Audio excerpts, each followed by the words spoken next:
My self Priya.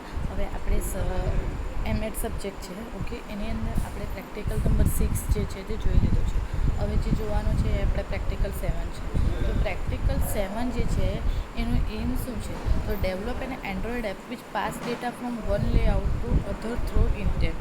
બરાબર, કે આપણે એક ડેટા લીધા, બરાબર. હવે તમે એક એપ્લિકેશનનું પહેલું પેજ છે, આપણે પહેલી પેજમાં તમારે શું કીધું? કોઈ પણ ડેટા લીધા, એ જે ડેટા લીધા એ ડેટા ડાયરેક્ટ પાસ થવા જોઈએ બીજા ડેટામાં. હવે તમે કોઈ વાર તમે નામને એવું પ્રિન્ટ કરાવો, અથવા અત્યારે હું પ્રિન્ટ કરાવું છું કે પ્રાઇમ કોલેજ, ઓકે, અને 1 2 3, તો બીજા પેજ પર જે છે તે પ્રિન્ટ થવું જોઈએ પ્રાઇમ કોલેજ 1 2 3, ઓકે. તો એ માટે આપણે ઇન્ટેન્ટનો યુઝ કરવાનો છે. તો ઇન્ટેન્ટનો યુઝ શું થાય કે ઇન્ટેન્ટનો યુઝ એક પેજ પરથી જ્યારે બીજા પેજ પર તમે જવાનો હોય ત્યારે ઇન્ટેન્ટનો યુઝ થાય છે, ઓકે. તો એ માટે પહેલાં જોઈએ first activity, intent, bundle, view, on click listener, button, edit text, અને એ બધું આપણે શું પહેલાં કરાવવાનું? ઇમ્પોર્ટ કરાવવાનું છે, ઓકે. હવે પહેલાં આમાં શું છે? જાવા ફાઇલ છે, તો જાવા ફાઇલનો યુઝ કર્યો છે. જાવાની ફાઇલ આપણે જે ડેટા પાસ કરાવવાના છે એ જાવા ફાઇલની અંદર થશે, ઓકે. તો pass the data from one layout to other through intent, okay. તો એ પહેલાં આપણે શું કર્યું કે બધા જે પેકેજ બનાવવાના છે તેને ઇમ્પોર્ટ કરાવવાના છે, ઓકે. પહેલાં એને શું કર્યું છે? ઇમ્પોર્ટ કરી દીધું છે, ઓકે. હવે ઇમ્પોર્ટ કરી દીધું છે, તો ઇમ્પોર્ટ કરી હવે મેઇન ક્લાસ આપણો સ્ટાર્ટ થશે. તો મેઇન ક્લાસ ક્યાંથી સ્ટાર્ટ થાય છે? Public class practical 7 activity extends activity, okay. મેં શું નામ આપ્યું છે? Practical 7 activity, okay. એમ આપણે એક્ટિવિટી પાસ કરાવવાની છે, ઓકે. તો ત્યાર પછી એની અંદર બટન B1 લીધું છે, એટલે આપણે એક બટન લીધું છે B1. એડિટ ટેક્સ E1, એમાં એની અંદર એક એડિટ ટેક્સ લીધું છે, ઓકે. તો એડિટ ટેક્સ 1. તો when activities was created, okay. ત્યાર પછી પબ્લિક વોઇડ ઓન ક્રિએટ. હવે આપણે ઓન ક્રિએટ એટલે આપણે ક્રિએટ કર્યું છે એના પર કંઈ પ્રોસેસ થવી જોઈએ ને, તો એ પ્રોસેસ માટે જ લખ્યું છે super dot on create save instant state, okay. શું કે આપણે સ્ટેટ કહેવામાં છે સેવ ઇન્સ્ટન્ટ ઓન ક્રિએટ પર આવશે. તો પહેલાં ઓન ક્રિએટ સાથે સેટ કરવા માટે પહેલાં XML ફાઇલ જવું પડે. તો XML ફાઇલની અંદર શું લીધેલું છે? આપણે બટન લીધેલું છે અને એડિટ ટેક્સ. તો એ બેને એકસાથે સેટ કરવા માટે જ લખ્યું છે set content view R dot layout dot main, okay. ત્યાર પછી E1 is equal to edit text find view by ID R dot ID dot edit text 1. હવે R dot ID dot edit text 1 જે લખ્યું છે એ કઈ ફાઇલમાંનો data છે? આપણી XML ફાઇલનો. એટલે XML ફાઇલનો અને આ જાવા ફાઇલ બે કમ્બાઈન થાય છે, ઓકે. ત્યાર પછી B1 is equal to button find view by ID R dot ID button 1, okay. ત્યાર પછી B1 dot set on click listener new on click listener. બરાબર, B1 બટન પર આપણે ક્લિક કરીશું એટલે આપણી જે ક્લિકની પ્રોસેસ છે કે આપણને શું મળવું જોઈએ એ જોવાનું છે. તો એ માટે લખ્યું છે public void on click view V final string S is equal to E1 dot get text dot to string, okay. આપણી જે સ્ટ્રિંગ છે એ કમ્બાઈન થવી જોઈએ એડિટ ટેક્સ 1 સાથે, અને એ આપણને દેખાવું જોઈએ. હવે દેખાય કેવી રીતના? એણે શું કરવાનું છે? એક પેજ પરથી બીજા પેજ પર લઈ જવાનું છે. એક પેજ પરથી બીજા પેજ પર જ્યારે લઈ જશું ત્યારે શાનો યુઝ થશે? ઇન્ટેન્ટનો. તો intent I is equal to new intent get application context second dot class, okay. ઇન્ટેન્ટનો યુઝ કર્યો છે. ઇન્ટેન્ટનો યુઝ શા માટે કરીએ છીએ? એક પેજ પરથી બીજા પેજ પર જવા માટે. અને નેમ એઝ સ્ટાર્ટ એક્ટિવિટી કરી છે. હવે એની અંદર શું કર્યું છે? બે જાવા બનાવ્યા છે પ્રેક્ટિકલ, જે બે જાવા પ્રોગ્રામ છે. તો ફર્સ્ટ એની અંદર જો બીજોનો ક્યારે યુઝ કર્યો છે? જો આ દેખાય છે સેકન્ડ ડોટ ક્લાસ, એટલે સેકન્ડ ડોટ ક્લાસ એટલે આપણે નવો ક્લાસ બનાવવા પડશે સેકન્ડ ડોટ ક્લાસ. તો એની અંદર શું લખ્યું છે કે આપણે super dot on create save instant state set content view R dot layout dot second. એની અંદર શું છે કે text view is equal to find view by ID R dot text intent I is equal to get intent હવે એણે શું કીધું, આપણે હવે ડેટા જે જાવા ફાઇલની XML ફાઇલ બંધીને છે એમાંથી ડેટા લેવાના છે અને એ ડેટા લઈને એક સ્ટ્રિંગમાં પ્રિન્ટ કરાવવાના છે, બરાબર. તો એક સ્ટ્રિંગમાં પ્રિન્ટ કરાવવા માટે પહેલાં આપણે સ્ટ્રિંગ લેવી પડશે.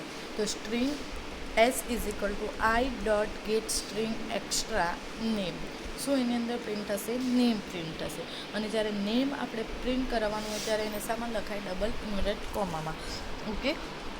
ત્યાર પછી છે t1.setText as to do or to generate method stuff, બરાબર. એ શા માટે યુઝ થાય છે? આપણે ટેક્સને સેટ કરવા માટે. હવે આપણે પાસે આવશે એ જે છે તે main XML file. Main XML ફાઇલની અંદર શું આવે? તમારું લેઆઉટ મેં જે સેટ કરવાનું છે એ આવશે. તો એની અંદર પહેલાં શું લખ્યું? Orientation = vertical. હવે એડિટ ટેક્સ પહેલાં લીધું છે, એડિટ ટેક્સ 1, એમાં match parent and web content. Okay. Request focus પહેલાં એડિટ ટેક્સ લીધું છે. બટનનું નામ શું આપ્યું છે? બટન 1. અને એનું એની અંદર ટેક્સ લીધું છે બટન. ઓકે. લિનિયર લીખાવ. હવે second.xml, 2 જાવા ફાઇલ બનાવી તો 2 XML ફાઇલ પણ બનાવવી પડશે. તો બીજી XML ફાઇલની અંદર શું આવવું જોઈએ? તમારું એક ટેક્સ વ્યૂ આવવું જોઈએ. ટેક્સ વ્યૂની અંદર શું છે? Tax view. ઓકે.